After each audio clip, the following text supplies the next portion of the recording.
ભાજપ સ્થાપના દિવસે પરસોત્તમ રૂપાલા દ્વારા પ્રચાર કરવામાં આવ્યો। રાજકોટ એરપોર્ટ રોડ પર રૂપાલા દ્વારા ચૂંટણી પ્રચાર કરાયો। વકીલ દિલીપ પટેલના ઘરેથી ઝંડો ફરકાવી પ્રચારની શરૂઆત કરવામાં આવી છે। ત્યારે રૂપાલા સહિત ભાજપ નેતાઓએ ભાજપનો ઝંડો ફરકાવ્યો। મોટી સંખ્યામાં કાર્યકર્તાઓ ઉપસ્થિત રહ્યા। ત્યારે કાર્યકર્તાઓના ઘરે ઘરે આજે ભાજપનો ઝંડો ફરકાવાશે।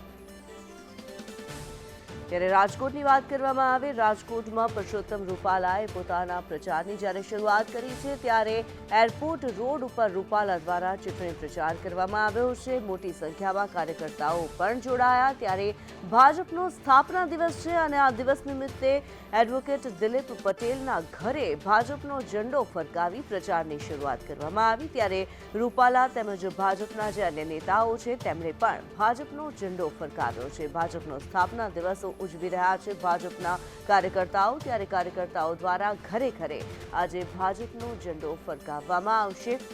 પરસોત્તમ રૂપાલાની વાત કરવામાં આવે, રાજકોટની અંદર તેમના દ્વારા ચૂંટણી પ્રચાર કરવામાં આવી રહ્યો છે। ઘરે ઘરે જઈને જ્યારે તેઓ લોકોને મતદાન માટે થઈને કહી રહ્યા છે, ભાજપને મત આપવા માટે કહી રહ્યા છે, ત્યારે આજે જ્યારે ચૂંટણી પ્રચારની શરૂઆત કરી, ભાજપનો ઝંડો ફરકાવીને તેમણે ચૂંટણી પ્રચારની આજે શરૂઆત કરી હતી। એરપોર્ટ રોડ ઉપર તેમના દ્વારા ચૂંટણી પ્રચાર કરવામાં આવ્યો છે। આજે ભાજપનો સ્થાપના દિવસ છે ત્યારે એડવોકેટ દિલીપ પટેલના ઘરે ભાજપનો ઝંડો ફરકાવ્યા બાદ ચૂંટણી પ્રચારની શરૂઆત કરી હતી। ત્યારે ભાજપના સ્થાપના દિવસે જે કાર્યકર્તાઓ છે ભાજપના, તેઓ પણ પોતાના ઘરે ભાજપના ઝંડા ફરકાવીને આ દિવસની ઉજવણી કરી રહ્યા છે। ત્યારે દરેક જગ્યાએ આજે ભાજપનો રંગ ચડેલો જોવા મળી રહ્યો છે।